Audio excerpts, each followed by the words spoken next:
Good morning to all. कैसे हो तुम लोग?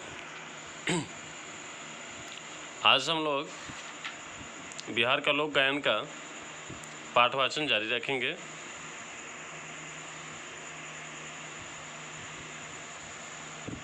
इसमें हम लोग पढ़ चुके थे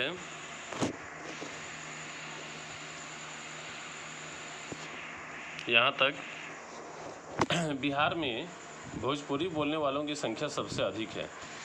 बहुत ही महत्वपूर्ण बिंदु है, इसे सभी लोग नोट करें, याद करें। बिहार में सबसे अधिक बोली जाने वाली कौन सी बोली है? भोजपुरी। परंतु मगही, पहले तुम लोग ये जानो कि भोजपुरी जो उपभाषा है अर्थात बोली, यह कहाँ कहाँ बोली जाती है, किन किन जिलों में? ये सोन नदी से पश्चिम, गंगा से दक्षिण, शाहाबाद जिले अर्थात भोजपुर, रोहतास, कैमूर और बक्सर, ये 4 जिला हुआ। इसके बाद उत्तर में चलते हम लोग, गंगा से उत्तर तो छपरा अर्थात सारण जिला, सिवान जिला, गोपालगंज जिला, पूर्वी मोतिहारी, पश्चिमी मोतिहारी, गोपालगंज भोजपुरी बोला जाता है। इसके साथ ही साथ हालांकि उत्तर प्रदेश में भी बोला जाता है, फैजाबाद तक। परंतु मगही सोन से पूरब तरफ बोला जाता है। मैथिली दरभंगा तरफ। वज्जिका और अंगिका बोलने वालों में भी ये गीत समान भाव से गाए जाते हैं। विशेषकर संस्कार गीतों में भाषा भेद के अंतर्गत भावना तथा विषय की समानता, आंतरिक एकसुरता के प्रमाण सामने रख जाती है। भाषा चाहे जो हो, प्रायः सबके संस्कार गीतों में राम, कृष्ण तथा भगवान शंकर के पारिवारिक प्रसंगों की भागीदारी प्रमुखता से पाई जाती है। इनके अलावा देवी तथा गंगा की भक्ति के गीतों का गायन भी पूरी तरह पारिवारिक पृष्ठभूमि का अंग बनाकर ही होता है। इन गीतों में हर बालक या दुल्हा राम या कृष्ण के रूप में, और जबकि हर कन्या को सीता या पार्वती होती है। द्विजों में जनेऊ संस्कार अलग से होता है। द्विज ब्राह्मणों को कहा गया है, जिनके गीतों की विशेषता यह होती है कि जनेऊ के अधिकारी कुमार को गीतों में बरुआ कहा जाता है। गीत के माध्यम से उसे किससे संबोधित किया जाता है? बरुआ से।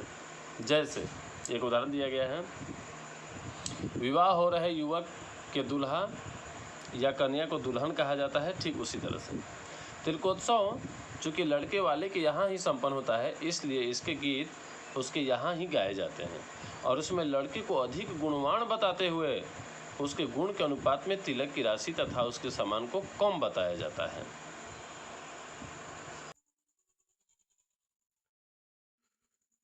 द्वार पूजा के लिए दरवाजे पर आई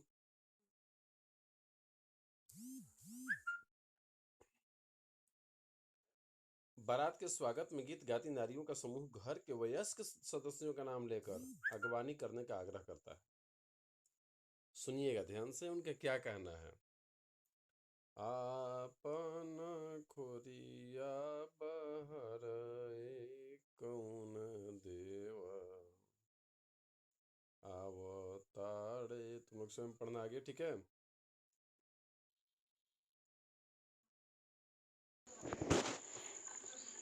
तुम लोग सुनना इस गीत को, बहुत ही अच्छा गीत है ये। सुन लोगे तो थोड़ा और अच्छा होगा, बेहतर होगा।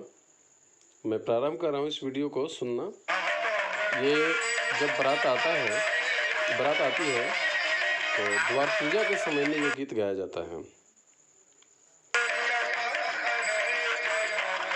ये आप गीत अच्छी तरह से सुन रहे होंगे।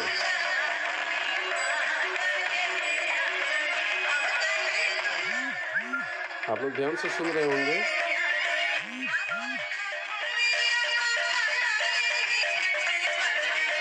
ये जो वयस्क लोग होते हैं उनका नाम रख करके, आपन खोरिया बहार राम जी, लक्ष्मण जी, भरत जी, मतलब राम लक्ष्मण नहीं, मोहन सोहन तोहन, ठीक है, इस तरीके से।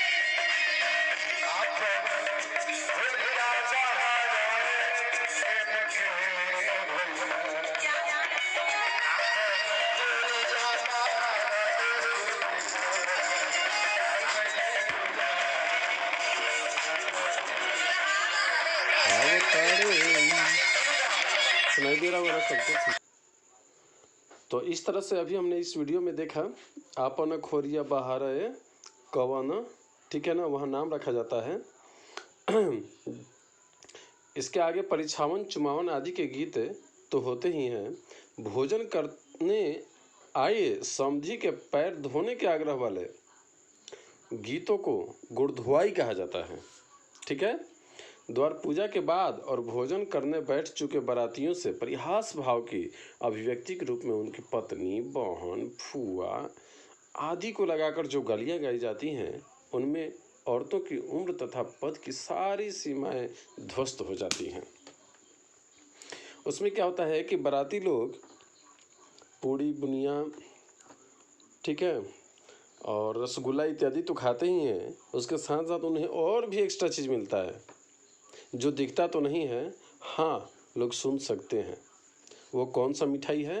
वो है गाली। बाराती लोग भी कम नहीं होते हैं, बड़े प्रसन्नचित मुद्रा में उसे स्वीकार भी करते हैं।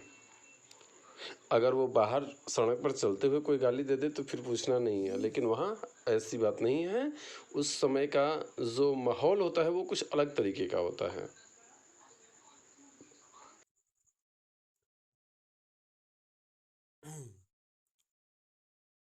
यहाँ तक हम लोग पढ़ चुके हैं।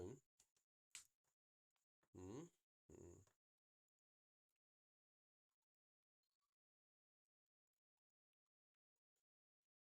खुलेपन से उद्धार करती है। खुलेपन का मतलब इतना अश्लील गालियाँ होता है जिसे सुनना लोग पसंद नहीं करते, लेकिन चूंकि अभी वो मांगलिक गाली होता है इसलिए उसमें भेदभाव नहीं माना जाता है।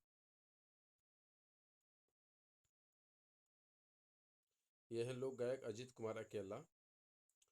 विवाह के गीतों में सिंदूर दान और बेटी के विदाई के गीत करुण भाव के मांगलिक पक्ष के परिचायक होते हैं।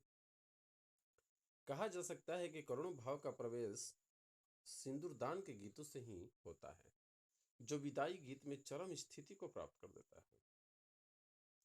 चरम स्थिति का मतलब हुआ अंतिम स्थिति। उन प्रसंगों पर जब गीत शुरू होते हैं तो गाने वाली नारियों का स्वर तो आंसुओं में फंसने ही लगता है। उपस्थित पुरुषों की आंखें भी बरसने लगती हैं। उन गीतों से संपन्न हो रहे संबंध की पवित्रता, सर्वमान्यता, मांगलिकता तथा आशीर्वचनों की वर्षा के साथ विछोह की जो धारा फूटती है, उसमें आचार्य गण के कर्म कांड की वेद ध्वनि स्वतः मंद पड़ जाती है। अर्थात जो पंडित जी होते हैं उनका श्लोक वाचन भी क्या हो जाता है, स्वतः कमजोर पड़ जाता है। उन गीतों में कन्या की भावना इन शब्दों में फूटती है कि सुनिएगा क्या कहती है। बाबा बाबा कही के पुकारिला, बाबा ना बोलले हो। आगे तुम लोग स्वयं पढ़ना, ठीक है। विवाह के साथ संपन्न होने वाले गुरहथी एक होता है जिसमें भसुर होते हैं उस रस्म में शामिल, और मंगढकी के गीतों में भसुर, जिसे भैंसुर भी कहा जाता है, और स्वसुर, जिसे ससुर कहा जाता है, को मांगलिक गालियां सुननी पड़ती है। सबके बाद दुल्हन के साथ दूल्हा जब अपने घर लौटता है तो वहां उसके पक्ष की नारियां, ध्यान से सुनिएगा, अब लड़के वाले के घर हम लोग जाते हैं, ठीक है, बारात हो गया, खाना पीना खा लिया हम लोग, ठीक है। अब सुबह में हम लोग घर पहुंचते हैं, किसके घर? लड़के वाले के घर। अब सुनिएगा लड़का क्या कहता है। लड़के वाले के घर का पोजीशन क्या है। तो वहां उसके पक्ष की नारियां दुल्हन को कम गुणशालिनी सिद्ध करने पर आमादा हो जाती है, किसके द्वारा? गीत के द्वारा। जबकि लड़की वाले के घर लड़का को कम गुणवान लोग बताते हैं, ठीक है। वहां परिछावन से लेकर कोहबर तक के गीतों में उल्लास ही उल्लास छलकता उफनता रहता है। विवाह के विभिन्न प्रसंग के गीतों के साथ देवी के भक्ति मूलक गीतों के प्रसंग भी उसमें जुड़े होते हैं। पर्व गीतों के रूप में भक्ति मूलक गीतों का गायन होता है। ग्राम देवी, शंकर पार्वती या गंगा की भक्ति के गीतों के अलावा छठ के गीत इस संदर्भ में विशेष उल्लेखनीय है। छठ बिहार का अपना प्रादेशिक पर्व है और उसके गीतों की अपनी सर्वथा अलग धुन तथा लय होती है। ये गीत बिहार की कृषि संस्कृति वाले परिवार के समर्पित सूर्य भक्ति की निष्कलुष व्यंजना करते हैं। सुनिएगा, एक छठ गीत है।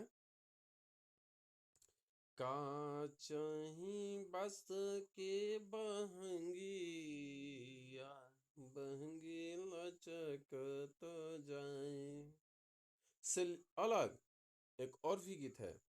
उगी ना सूरज देवली ना रखिया, ठीक है, में एक भिन्न छंद बनता है। पर्वों के भक्ति मूलक लोक गायन में पूर्णतः पारिवारिक सामाजिक संदर्भ होता है, जिसमें देव या देवी की कृपालुता, रुष्टता, लीला, स्वरूप, सौंदर्य आदि का वर्णन चित्रण हुआ रहता है। आज हम लोग यहीं तक पढ़ेंगे, ठीक है। यहाँ मैं कुछ संकेत दे देता हूँ, यहाँ से हम लोगों को अगले दिन पढ़ना है, ठीक है। तो आज का क्लास यहीं समाप्त करते हैं। तुम लोगों को होमवर्क के रूप में है, अच्छी तरह से वाचन करना, ठीक है। Okay, thanks.